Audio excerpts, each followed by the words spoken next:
There is no reference to covering the head with a headscarf in the 31st verse of Surat An-Nur of the Qur'an.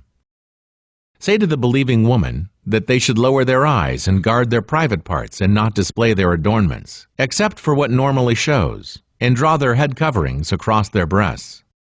Actually, there is no reference to covering the head in that part of the verse. That is translated as, and draw their head coverings across their breast. The Arabic word khumur, which is translated as head covering in some commentaries and translations of the Qur'an, is derived from the root word khamr, that means to cover. This word means to cover something, yet there is no reference to the head in the Arabic original of the verse. In the Arabic original of the verse, which is translated as, draw their head coverings across their breast, there is no word for draw. The verb walyadribna is derived from the root duraba, and it means to cover, to strike, to conceal. The word jayubihinna is the plural form of the root word jimyabba, which has always been used to signify an opening of a shirt, or a sleeve, or a pocket, or the bosom, heart. In Arabic, the word is used in descriptions such as opening a pocket in a shirt, placing in a pocket. That means the part of the body that the covering should be placed on is woman's breasts. The command defined in the verse is not to cover the head, but the breasts. The second part of the verse defines the ones who are allowed to see the adornments of woman, which actually explains the extent of the freedom women are given. They should only display their adornments to their husbands, or their fathers, or their husbands' fathers, or their sons, or their husbands' sons, or their brothers, or their brothers' sons, or their sisters' sons, or other women of those they own as slaves, or their male attendants, who have no sexual desire, or children who still have no awareness of a woman's private parts.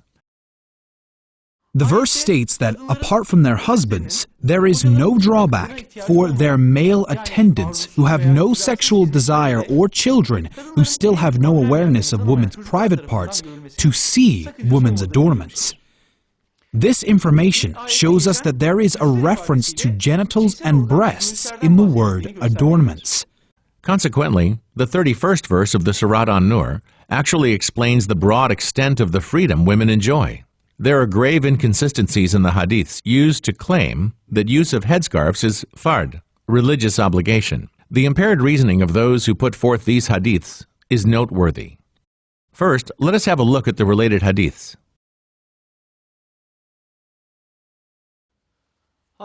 Narrated Aisha Mu'min. May God have mercy on the early immigrant woman. When the verse that they should draw their veils over their bosoms was revealed, they tore their thick outer garments and made veils from them. Narrated Safia bin Shaiba. Aisha used to say, when the verse, they should draw their veils, khumur, over their necks and bosoms, jayub, was revealed, the ladies cut their waist sheets at the edges and covered their faces with the cut pieces.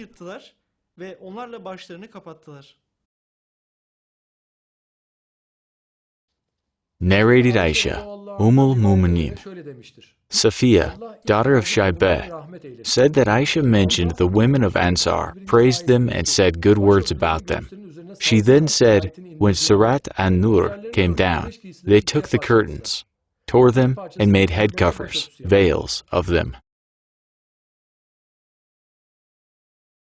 Mu'min Aisha is reported to praise the woman of Al-Ansar in these words, I did not see any woman better of those of Al-Ansar in their confirmation of God's book and the faith in the revelation.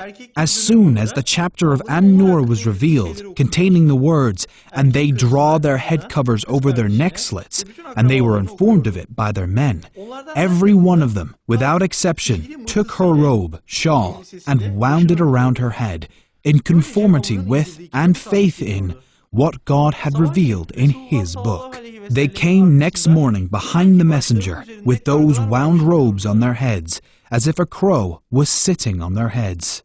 In all of those hadiths, there is a reference to the revelation of the verse saying, when the verse, that they should draw their veils over their bosoms was revealed. According to this narration in these fabricated hadiths, Women already have headscarves covering their heads, and their headscarves flow down from their heads, yet their bosoms are left uncovered.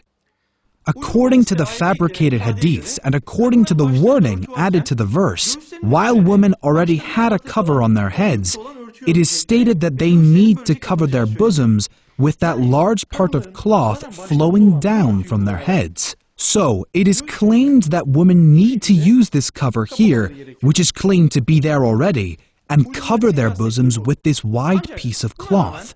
This is what the fabricated hadith means. Nevertheless, in none of those hadiths, their bosoms are covered by this long cover on their heads.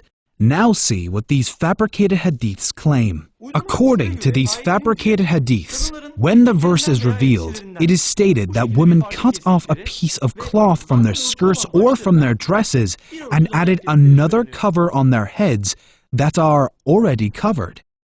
With the words, they tore their thick outer garments and made veils from them in the fabricated hadiths, it is claimed that women did not cover their bosoms with the cover they already have on their heads, but tore pieces from their garments and covered their heads once more.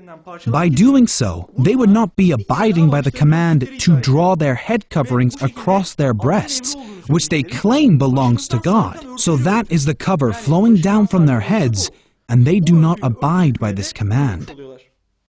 So the fabricated hadiths claim that women covered their already covered heads once more. However, according to these explanations, their bosoms still remain uncovered. So, with these fabricated hadiths, they add a command that is not defined in the verse of God, yet they do not abide by this command they came up with. As is seen, this impaired reasoning is an evidence showing that God made the plots devised by those who fabricated superstitions backfire. God informs us that Islam is a religion of ease. I seek refuge in God from the accursed Satan. He, God, has selected you and not placed any constraints upon you in the religion of your forefather Ibrahim. God desires ease for you. He does not desire difficulty for you. We will ease you to the easy way. Our blessed Prophet also commanded, make things easy for the people, and do not make it difficult for them, and make them calm with glad tidings, and do not repulse them. Those who portray Islam as difficult by adding on commands God did not reveal put forth an understanding of religion that is far removed from the Qur'an and is not possible to live by. As God commanded by the verse, I seek refuge in God from the accursed Satan. They invented asceticism. We did not prescribe it for them, purely out of desire to gain the pleasure of God, but even so they did not observe it as it should have been observed. Those who claim that covering the head is a religious obligation, even though it is not commanded in the Quran, have caused millions of women to remain distant to Islam. Additionally, in the Quran, in the 59th verse of Surat Al-Ahzab, God says that women, when necessary, for instance in unsafe environments, in which they think they could not be safe in revealing décolleté clothes, should temporarily cover themselves completely with outer garments. I seek refuge in God from the accursed Satan. O Prophet, tell your wives and daughters and the women of the believers to draw their outer garments, jayubihinna, closely round themselves, yudnina alayhinna. This makes it more likely that they will be recognized and not be harmed. God is ever forgiving, most merciful. The command of the verse is explicit. Jilbab means an outer garment that covers from head to toe. The idolaters and the hypocrites of the time were harassing Muslim women with their words and their behavior. In the face of such behavior, this verse was revealed for Muslim women to cover themselves temporarily in these circumstances, meaning in environments where they might be harassed if they wore revealing clothes, to make themselves known and distinguished with their coverings. According to the command of this verse, Muslim women cover themselves from head to toe when they enter an environment they believe they might be harassed and wear outer garments that would cover every part of their bodies and their body lines. Depending on the severity of the risk, even the face should be covered.